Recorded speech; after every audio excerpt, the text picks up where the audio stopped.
पवित्र श्रीमद् भागवत गीता, पवित्र चारों वेद, पवित्र कुरान शरीफ, पवित्र बाइबल, पवित्र गुरु ग्रंथ साहिब, पवित्र कबीर साहिब की वाणी में छुपे हुए गूढ़ रहस्य अर्थात तत्व को जानने के लिए कृपया अवश्य सुनिए जगत गुरु तत्वदर्शी संत रामपाल जी महाराज के मंगल प्रवचन।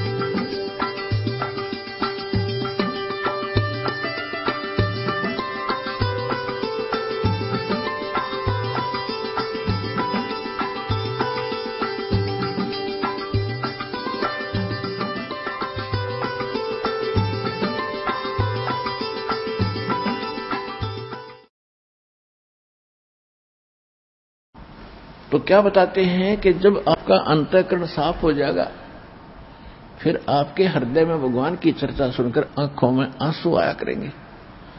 जरा सी भी मालिक की महिमा कभी चलेगी, आंखें भर आया करेंगे आपकी। तो वह प्रेम की पवन चल पड़ी। तो फिर क्या कहते हैं, जैसे सूरज के आगे बदरा और ऐसे कर्म छयारे और प्रेम की पवन करे चितमंजन, फिर झलके तेज नयारे। जैसे आत्मा और परमात्मा के बीच में हमारे पाप कर्मों के बादल छा गए और ये वास्तविक लाभ हमें प्राप्त नहीं होने दे रहे। जैसे सूरज का आगे बादल होते हैं, तो सूर्य का जो प्रकाश प्रॉपर हमारे पास नहीं आ पा रहा, तो हम उससे वंचित है। ना कपड़े सूख पाते, ना और कोई वस्तु ठीक से सेट हो रही, गिल्ली गिल्ली पड़ी है। तो जब हवा तेज चलेगी, बादल छट जाएंगे, हट जाएंगे, फिर सीधा प्रकाश हमें प्रॉपर पूरा प्रकाश उसका सूर्य का प्राप्त हो रहा है, उसका लाभ शुरू हो गया, फिर जो चाहिए था। इसी प्रकार कहते हैं, जैसे सूरज के आगे बदरा ऐसे कर्म छयारे और प्रेम की पवन करे चितमंजन, फिर झलके तेज नयारे। तो इस प्रकार आप जी निर्मल हो गए। आप हमने असंख्य जन्मों से अपना अंतःकरण रूपी ये कपड़ा घड़ा मैला कर रखा है, और इतना मैला कर लिया कि जैसे कोई वर्कशॉप पर मिस्त्री के कपड़े होया करे। उन कपड़ों का कलर तो छोड़ने भी नहीं पता यू कपड़ा है चमड़ा है, इतने काले हो जाते हैं। और उनको फिर धोने के लिए साबुन भी ला लेंगे, सोडे में भी उबालेंगे, और फिर ड्राई क्लीन करने के लिए भी उस प्रोसेस में भी देना पड़ेगा। जब दिखेगा कि कपड़ा है और किसी कलर का है। तो इस प्रोसेस में आपको यहां आने के बाद शुरुआत की जाती है। जिसका जितना कपड़ा मैला अधिक है उसको समय लगेगा, लेकिन है गारंटीड बात कि सारा सुख होगा और पूरा मोक्ष होगा, आपका सब संकट भी निवारण होगा। ये तरीका हमारे पास कंप्लीट है, भगवान का दिया।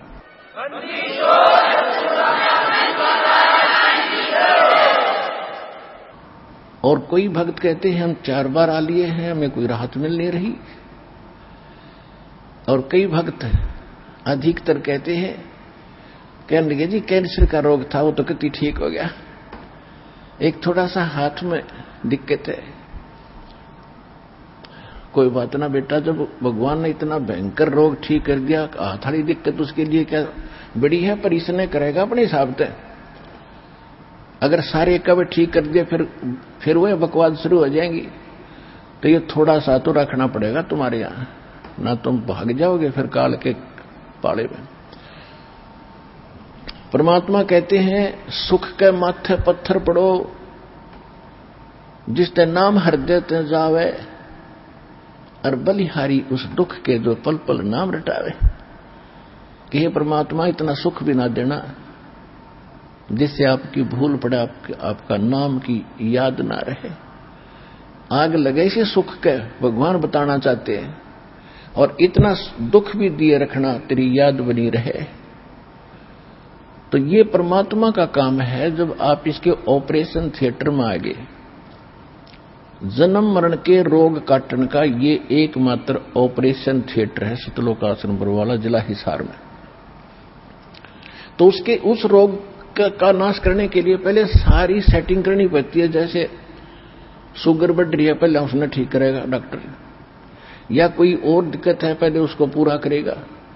तो मोक्ष प्राप्ति से पहले आपके ऊपर जो जो संकट हैं उनको सेट करेंगे, तभी तो ये मोक्ष का ऑपरेशन होगा।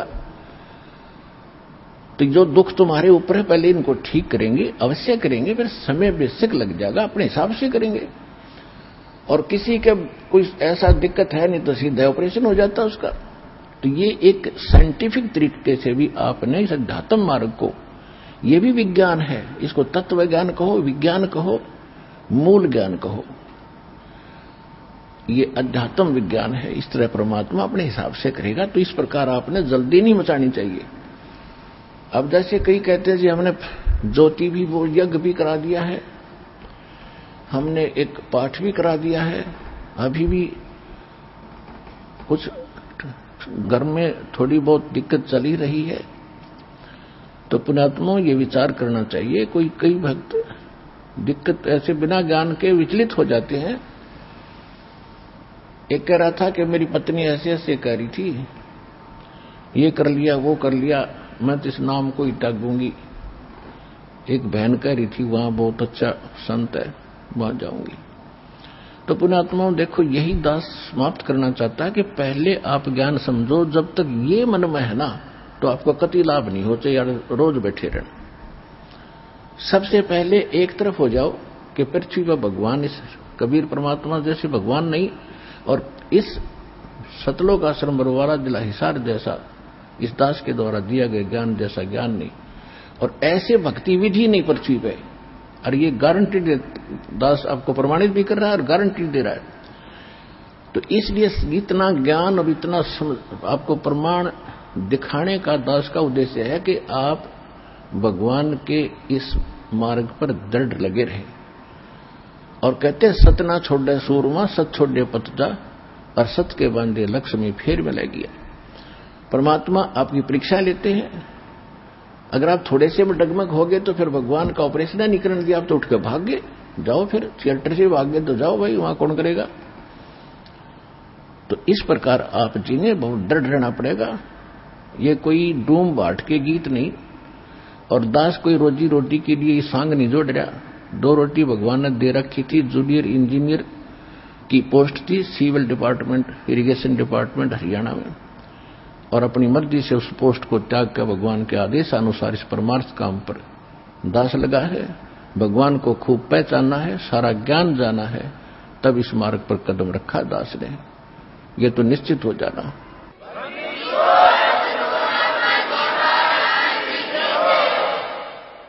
ये निश्चित हो जाना, दास तो शब्द कहेगा भगवान का होगा, दास का नहीं होगा।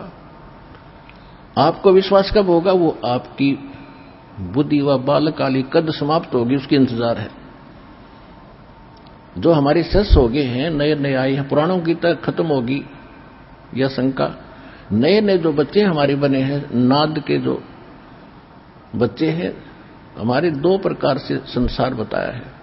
एक तो माता पिता से बनता है, उसको बिंद कहते हैं, बिंद का परिवार। और एक नाद के बच्चे होते हैं जो गुरुजी से दीक्षा जो ले लेते हैं, तो वो गुरुजी के बेटा बेटी हो गए उस दिन से, जिस दिन उन्होंने नाम लिया, उस दिन उनका जन्म है। तो आज जो पुराने बच्चे हैं, बड़े काफी समय से दीक्षित हैं, वो तो सब समझ चुके हैं, वो तो निरसंशय हो चुके। जो नए बच्चे हैं, दीक्षा ले भी ली है, 1.5 साल हुआ है, ज्ञान अभी पूरा समझ में आया नहीं है, तो बालक है अभी। अब जैसे बालक कोई पेन उठा लेता है और उस पेन को उठा के अपने पिताजी से पूछता है, पापा जी ये क्या है?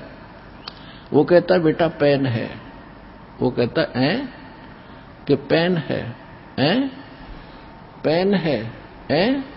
वो करता करता उसने रख देता है, क्योंकि वो ना तो ये भी उसकी बुद्धि इतनी नहीं कह सोचता कि पिताजी से जो पूछ रहा हूं ये गलत बता रहा है। इतनी उसकी बुद्धि काम नहीं कर रही, पिताजी कह क्या रहे हैं। वो ए करता ना, तो वो नकारता है कि पिताजी गलत बोल रहे हैं, और ना उसका समझ मारियो कह रहे यू क्या चीज है इसने पेन कह रहे हैं। तो जब वो बच्चा थोड़ा सा बड़ा हो जाता है तो उसकी ए मिट जाती है, और फिर उसको कहते हैं बेटा वो पेन ला उठा के, बेटी भाग्या जाता है पेन उठा के लाता है। उस दिन उसकी ए मिट गई। तो जिस दिन आपकी वह ए मिट जाएगी उस दिन देखियो दो हाथ भगवान के। या ए मिटाने के लिए इतना सत्संग और प्रमाण दिए जाते हैं।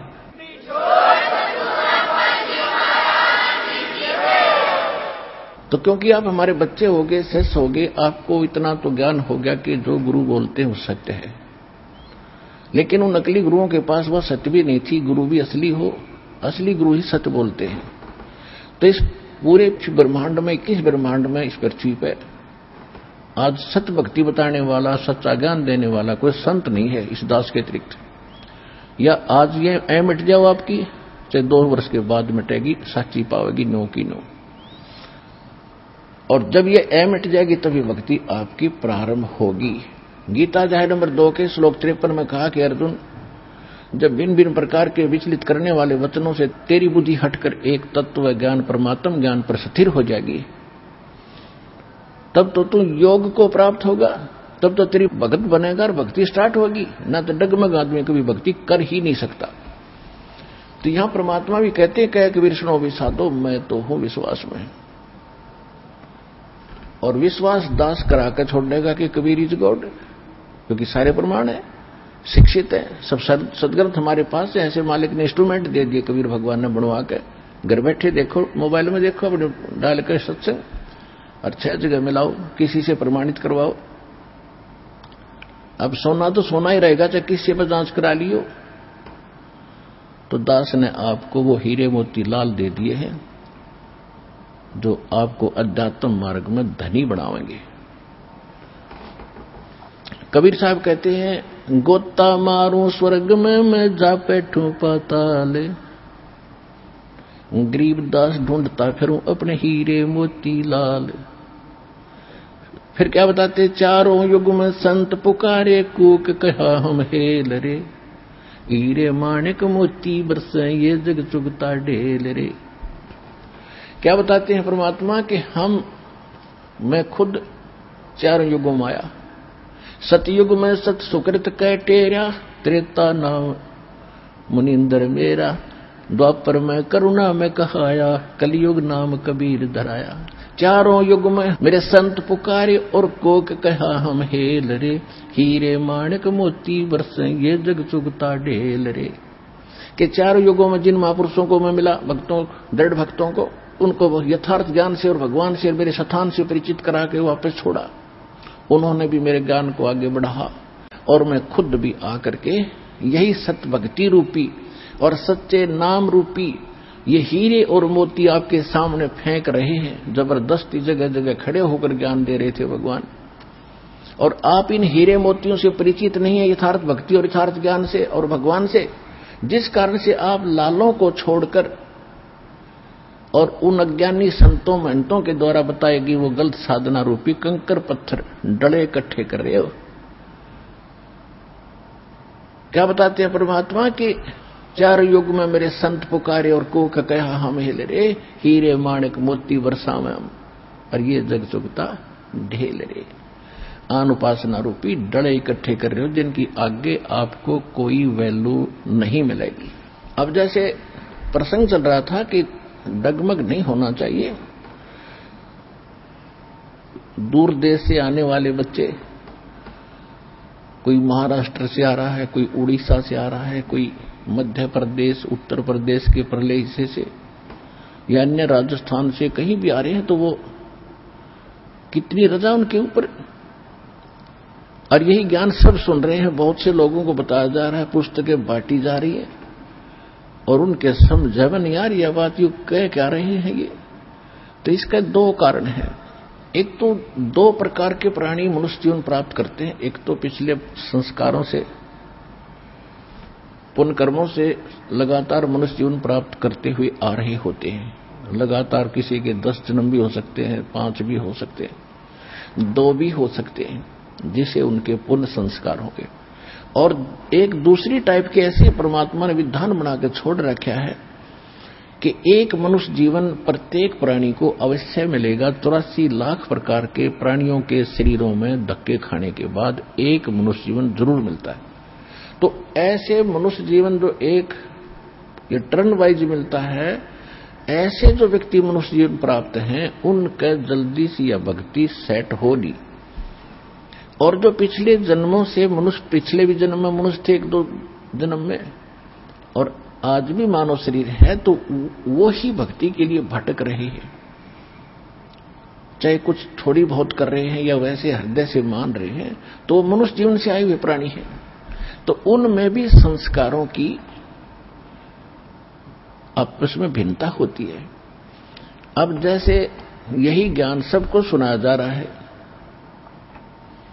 और इस ज्ञान की शुरुआत सबसे पहले हरियाणा प्रांत से हुई, तो दुर्भाग्य यहां के लोगों का कि कुछ दुष्ट लोगों ने ऐसा कुप्रचार कर दिया हमारे आश्रम का। किस लिए कर दिया कि उनके अज्ञान का पर्दाफाश कर दिया, और उन आचार्यों और उन धर्म गुरुओं ने सोचा कि तुम्हारी दुकान बंद होंगी। जयरामपाल का ज्ञान ऊपर आ गया था, तो उन्होंने अपने स्वार्थवश अपना बैठा बैठा भगवान का विरोध करके अपने कर्म बिगाड़े, साथ में इस क्षेत्र का नाश कर दिया। अब ये इनको इतना दूर कर दिया कि ये सभी का हुआ फिट बैठ की क्यों न जो कहा वह सच्ची होगी, और आपके ऊपर कहां रजा हुई दाता की, और कहां से आ रहे हो। तो इसमें एक ही घर में 4 सदस्य हैं और 2 ने नाम ले लिया, 2 ना मानते, कितना समझा लो कितना कह लो, विरोध और कर देंगे, वो सुनते नहीं ना समझते। तो उसका कारण ये बताया परमात्मा ने कि जैसे कबीर साहब कहते हैं, जो जन मेरी शरण है ताका हूं मैं दास, गेल गेल लाग्या फिरूं जब तक धरती आकाश। तो कभी वो पुण्यात्मा जो इस ज्ञान को समझ गए तुरंत, वो परमात्मा के पिछले जन्म के संस्कारी हैं, और ये सारा काल का लोक है। अब जन्म तो मालिक ने अपने उन बच्चों का भी किसी ना किसी के घर में तो मनुष्य जीवन तो बनाना ही है, देना ही है, संस्कार वश जैसा भी है। और परमात्मा क्या लीला करता, जैसे एक कोयल होती है, कोयल मादा कोयल, वो अपना अलग घोंसला बना के अपने अंडे बच्चे उत्पन्न नहीं करती। अंडे तो उत्पन्न करते लेकिन वो अलग से घोंसला नहीं बनाती, क्योंकि उसके अंडों को ये कौवे खा जाते हैं, छोड़ते नहीं, क्योंकि यहां तो ताकतवर और निर्बल को तुरंत दुख देता है। तो उसने एक सूझबूझ से काम लेना शुरू कर दिया कि वो क्या करती है, मादा जो कौवी होती है, वो जब मादा कौवी जब बच्चे अंडे दे उत्पन्न कर देती है अपने घोंसले में, और जो कोयल के भी गर्भ होता है और बच्चे होने का समय आता है, वो देखती रहती है कहां कहां किस कौवी ने अंडे दे रखे। जब कौवी कहीं बाहर जाती है अपना आहार करने के लिए, तो पीछे से वो कोयल मादा उसके अंडों में भी अपने अंडे पैदा कर भाग जाती है और ध्यान रखती है, अपने वहां आसपास रहती है। अब वो कौवी आती है वापस, वो देखती है कि पहले 2 अंडे थे, अब 4 हो गए। वो पहचान पाती नहीं, इसलिए उनको बाहर भी नहीं डाल पाती। तो सबको ही वो परवरिश करती है, उनको ऊपर बैठ बैठ के उनको बच्चे तैयार करती है।